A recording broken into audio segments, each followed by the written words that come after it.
Hello everybody, once again, it's NerdGasm, and today I will be reviewing one of the most iconic Iron Man stories ever published, Demon in a Bottle, written by David Michelinie and Bob Layton, and drawn by John Romita Jr. and Carmine Infantino. It was released during the tail end of the 1970s, when the war on drugs was a very present and prominent social issue, and many comic books were starting to incorporate some of these real-life ideas into their stories. Demon in a Bottle has Iron Man Tony Stark face arguably his greatest enemy to date, himself. It centers around his struggles with alcoholism and the effects it has on his mental and physical well-being. It shows a larger-than-life hero finding themselves in a very dark place, hitting absolute rock bottom. Demon in a Bottle is a very real story, a very serious story, and I'm excited to discuss it with you today. Before I begin, I just want to thank all of my patrons for their support over on patreon.com and for voting for this comic review topic in the latest poll I had up on my Patreon page. Our story begins in Iron Man number 120, with Tony Stark aboard a passenger plane on its way back to the United States. In the previous issue, Tony had been in France and had learned that S.H.I.E.L.D. was secretly buying up stocks in his company, Stark International, and has nearly obtained a controlling interest within it. To drown out his sorrows, he has 4 martinis, but the flight is interrupted when a military tank is thrown into the air and strikes the side of the plane. After becoming Iron Man and bringing the aircraft safely down over the water, he is quickly confronted by a U.S. Special Forces unit that has seemingly appeared out of thin air to rescue the passengers and escort Iron Man to a nearby island, where they seek his help against Namor, the submariner, who had been the one to throw the tank. There, Iron Man is told that the island has been used as a radioactive waste dump by the government, and that Namor has been protecting a man by the name of Hiram Dobbs, who lives there. The soldiers have been trying to remove him for his protection from the high levels of radiation, but Namor has been getting in their way. Due to his actions against the passenger plane, inadvertently throwing the tank into it, Iron Man goes after Namor to talk some sense into him, but of course, Namor doesn't want to listen, and even Iron Man gets caught up in the moment. The two just focus on fighting each other and throw all rationality out the window. It's Batman v Superman Dawn of Justice all over again. The fight ends up in the ocean, and Iron Man's armor adjusts to the new environment by covering its eye and mouth holes with strong plexiglass shields. Namor has the upper hand in the water, but Iron Man manages to escape his clutches with a well-timed blast from a repulsor jet. Elsewhere, it's revealed that businessman Justin Hammer has somehow gained control of the Iron Man armor. In issue 118, Stark's unibeam had malfunctioned, and up until now, we had not known why this was happening. Hammer orders his men to initiate Phase 2, which sees the plexiglass shields of the Iron Man suit open as water rushes in and Tony Stark begins drowning in what is now his iron coffin. Miraculously, he survives, regaining consciousness and learning that Namor had been the one to save him. The submariner explains that he had been protecting Dobbs because the old man had saved his life a few short days ago. It's revealed that the U.S. Special Forces on the island are in fact not military personnel, and in actuality are representatives of the Roxxon Oil Company, who seek to acquire the vibranium within the island's core. Learning of this deception, that they had been tricked into fighting each other, Iron Man and Namor team up to destroy the Roxxon Oil battleships and defeat all of their soldiers. Though the heroes are successful, Roxxon Oil manages to blow up the island and destroy all the evidence of them ever being there. The real military arrives to clean up the mess, and after parting ways with Namor, Iron Man begins his flight home. When he reaches Manhattan, he is troubled once more by the thought of S.H.I.E.L.D. taking over his company. The Iron Man suit begins to malfunction yet again, as his right jet booster begins to turn off and on uncontrollably. This causes Iron Man to be thrown off balance, and he not only crashes through the offices of Marvel Comics, which is hilarious, but also crashes into the ground. When Tony returns to Stark International, he has become infuriated by his armor's recent malfunctions. He puts it through rigorous test after rigorous test, but no matter what he tries, he can't find a single defect, a single flaw, which annoys him even further. To try and forget about his woes, his armor, and his company going into the wrong hands, he takes his girlfriend, Bethany Cabe, out in Atlantic City. She begins to get upset with him, though, when he starts to drink excessively at dinner. Following their meal, Stark begins gambling at the casino, but the fun and games don't last very long, as the villains Melter, Blizzard, and Whiplash begin robbing the casino's vault, which houses $2 million in cold hard cash. Iron Man manages to defeat the villains with relative ease, which allows Tony to finish his date with Bethany. The next day, Tony Stark receives a request for Iron Man to represent Stark International at the United Nations and meet with a foreign ambassador named Kotznin. As they are posing in front of photographers, Justin Hammer has his men jam the Iron Man armor once more, which activates one of its hand repulsors, killing Kotznin in front of several hundred eyewitnesses. Talk about a pickle.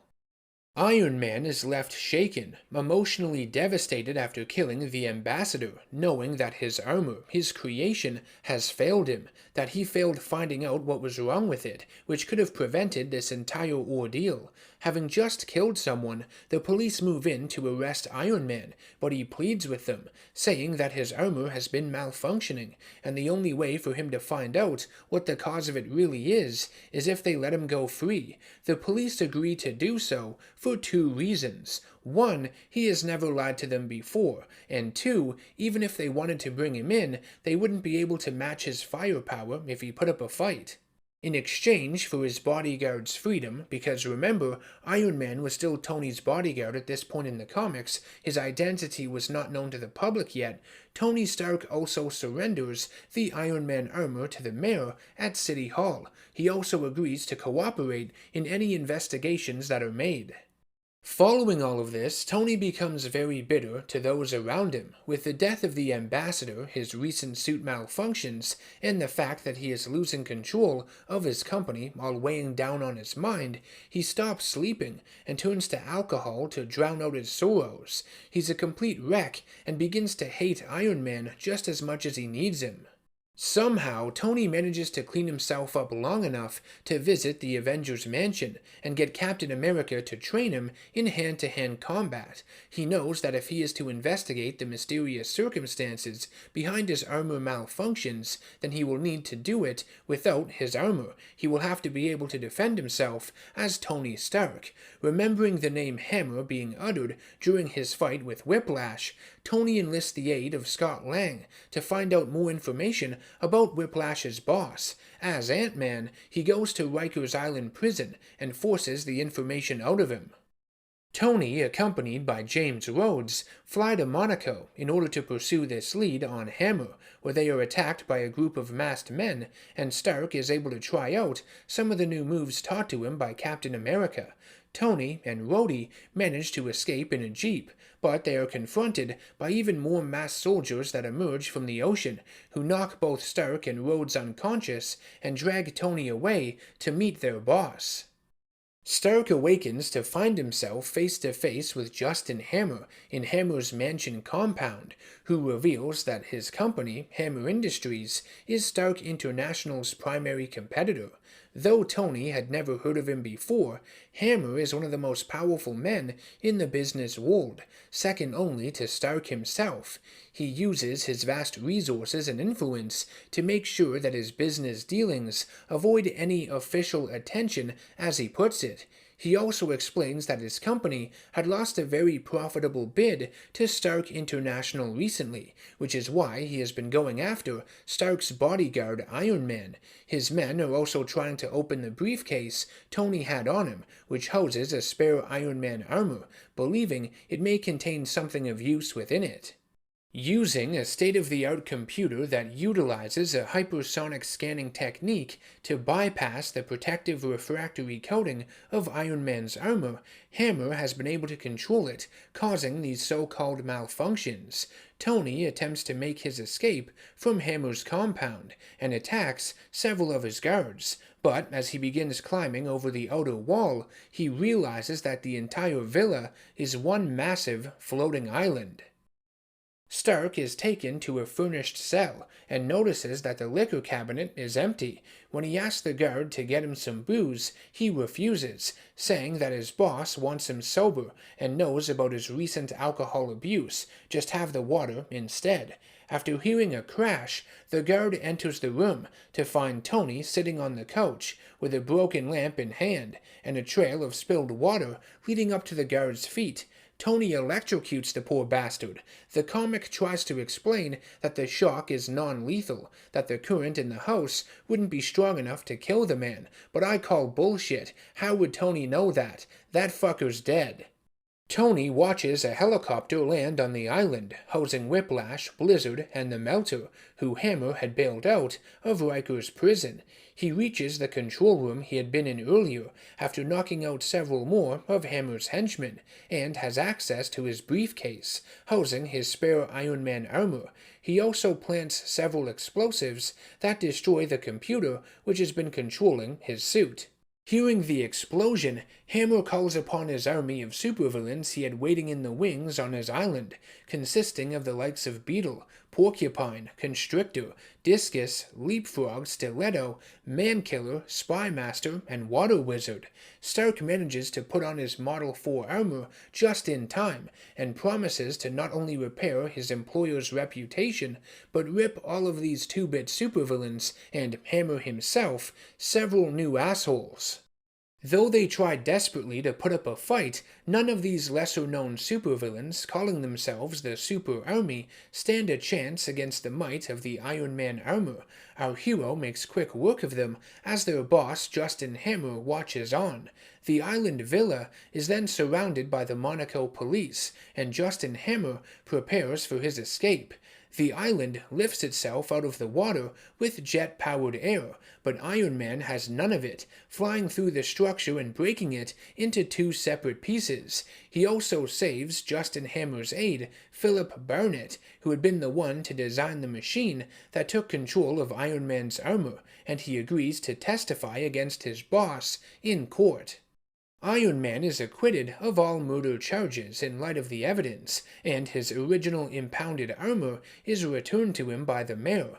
Outside, he goes to pick up a doll a little girl had dropped and give it back to her, but she breaks down in tears, terrified that Iron Man will hurt her like he did the foreign ambassador. This crushes Tony's spirits, and he feels more alone than he ever has before. This results in more drinking, more partying, and when Bethany Cabe calls him up to arrange a lunch date between the two the next day, Tony, being drunk, mishears the information and writes the wrong address down on a napkin. When he goes to the wrong address and believes Bethany has stood him up, he takes it upon himself to party even more, and Jarvis finds Tony and some random date intoxicated in the Avengers mansion. He has been showing her classified equipment, and when Jarvis calls him out on it, Tony snaps at him in a drunken rage.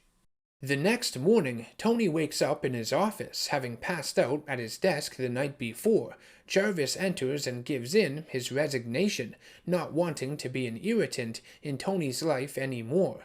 Sometime later, wearing his Iron Man suit, Tony comes to the realization that he has been using Iron Man as a scapegoat for all of his problems. Sure, Iron Man was the one to murder someone inadvertently, but Stark International has to face the bad press for it, and Tony Stark has to live with the fact that he was wearing the weapon that did the deed. Tony is upset that Jarvis left him after 20 years, and that his company, something he has worked so long to build up, is about to fall into the hands of S.H.I.E.L.D., one of his oldest allies and an organization he helped found. Tony continues to drink some more, gets absolutely plastered, and decides to give up his life as Tony Stark, throw away all of those responsibilities. Other heroes try to give up their civilian identities, so why can't he? During his drunken flight, he sees a derailed gas tanker filled with chlorine gas and decides to help, lifting it into the air too quickly and aggressively that it breaks off in his hands and releases its gas when it crashes into the ground, putting all those within a 5-mile radius in danger. Rather than fix his mistake, he flies away when the mob of people begin shouting at him for making matters worse. When Tony returns to his penthouse, he is angered that he can't even be a hero correctly, and realizes that he hasn't designed anything in weeks, that he needs to get back in touch. But first, another drink. Before he can down one though, Bethany Cabe is there to stop him, and urges him to quit, and Tony finally gives in, admitting he has a problem, and asks her for help. Over the next several days, Bethany keeps him from the bottle, which of course is easier said than done, and Tony returns to and begins managing more of his responsibilities again. His life is slowly repairing itself. He almost relapses when S.H.I.E.L.D. gains the controlling stock of his company, but Tony fights through it and promises himself that he will continue fighting for his company's reputation and will get full ownership of it once again.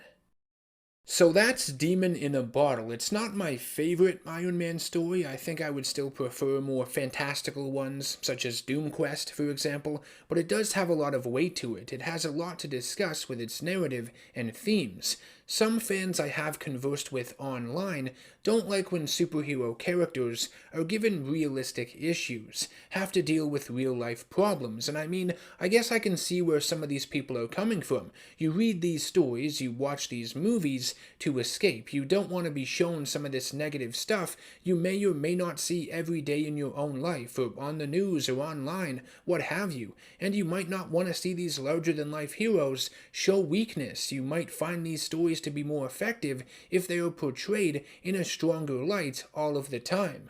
But with me, I find it very compelling when superheroes face realistic problems, such as the ones Tony Stark deals with in this story. It makes them feel grounded, believable. At the end of the day, superheroes are still men and women, still people, still human, and they have to deal with all the same pressures and responsibilities we all face, even more so because they are recognizable and have all of these amazing abilities. Even the best of us can fail, and it's not shameful to admit that. You never know what's going on behind closed doors, what people may be dealing with in their personal lives. Superheroes should never be depicted as perfect, because when they are, they come off as disingenuous, fake, phony, and in my honest opinion, if they don't deal with real-life issues in some way, they are unworthy of the power they possess, the role they play within society. Now, I'm not saying every superhero has to be an alcoholic or drug addict or anything, I'm not saying that at all, but in the case of Iron Man, I think it works, it makes sense. With a businessman, someone with that much money, that much resources and responsibility, it's a very believable issue to have. In Demon in a Bottle, Tony Stark is a complete wreck, and it just gets worse and worse as the story continues. He's losing control of his company to S.H.I.E.L.D., an organization he thought he could trust. His suit is constantly malfunctioning, and he doesn't know why, and he was essentially forced to pull the trigger and kill a man in front of several eyewitnesses, which hurts Iron Man's reputation, as well as Stark International's in general, because they employ him as the bodyguard of Tony Stark. And speaking of Iron Man's role as bodyguard, that is an element in Iron Man's stories that I feel really overcomplicated a lot of stuff in them, especially at the time, and honestly was the core of many of Tony Stark's problems. Tony lived a lie, a complete fabrication. No one knew he was Iron Man except him, and because Iron Man represented the company, Stark International, he carried a lot of baggage with him wherever he went. Tony Stark was essentially having to deal with the responsibilities of two people at once. Mind you, all superheroes do this to an extent, but their civilian identities are not publicly responsible for the actions of their hero counterparts. Bruce Wayne doesn't have to go to a meeting at Wayne Enterprises every day to explain why Batman did what he did the night before, because they provide him with all of his cool gadgets and everything. Those two worlds are kept separate, and because Tony's aren't, that means he has to deal with a lot more simultaneously, and when something goes wrong, like, I don't know, Iron Man killing killing a dude, Tony has to face it head on because he represents that individual simply by association. Other characters like Batman, Bruce Wayne don't have that problem. I hope everyone understands what I'm trying to say because it's kind of hard to explain. Anyways, what does Tony do to fight back all of his sorrows and frustrations? He drinks alcohol, liquid courage, grandpa's cough medicine. Addiction in any form is very self-destructive and scary to watch unfold firsthand if you've seen it in action, because someone who abuses something to such a degree like this can really waste away their very existence, and not only hurt themselves, but those around them as well. Demon in a Bottle depicts alcoholism about as well as it could given the time and the medium it finds itself in. It can only get so serious, so dark, because after all, kids are gonna read it too, not just adults. And I mean, it's not like the Max imprint was a thing yet, so they could only take these addiction elements so far. But what it does show is still very effective, and I love the idea of Iron Man being a scapegoat for Tony Stark's problems. This armor, this inanimate object, is where he puts all of his blame. Iron Man isn't even real, it's not a person, because it's just Tony inside. It's like he's believing the bullshit he tells everyone else. That Iron Man and him are two separate people, they're not. They share all of their responsibilities. In Demon in a Bottle, Iron Man acts as Tony's verbal punching bag essentially, which is kind of funny in a twisted way given this fictional story, but blaming others is a common response in addicts. They blame everyone but themselves for their problems, and it's only until they can admit to themselves that they are wrong, that they have a problem, that the healing can begin. Okay, so enough of all the alcohol stuff. It's a bit depressing, a bit too real. Let's quickly talk about Justin Hammer before I end this video, because this Demon in a Bottle story arc was his comic book debut. I think he's a fairly interesting character. I haven't read many stories featuring him, but he's essentially an evil version of Tony Stark, whose company, a weapons supplier, Hammer Industries, is one of the largest in the world, second only to Stark International. Having him be someone who does all of his business dealings in secret is kind of cool, especially since Tony Stark himself, his biggest rival, didn't even know he existed, which is crazy. How would a company survive like that? I also love the idea of Hammer being the one fueling the supervillains behind the scenes, paying to upgrade their weapons and bail them out of prison, give them sanctuary and financial aid for a 50% cut of their criminal earnings. It's just diabolical, and of course, hacking into the Iron Man armor is a great concept, perfect for this kind of story when Tony Stark feels like his entire world is spinning out of control. And with that, I think this comic review has come to an end. I hope you enjoyed it, and if so, please subscribe to the channel and hit that bell icon to be notified of all future content I release on here. Demon in a Bottle is considered by many to be one of the best Iron Man stories, but I'd like to hear your thoughts on it. Do you think it deserves all the praise? Do you think it's a little overrated? Let me know in the comment section down below. I will see you all in the next one. Take care and stay nerdy.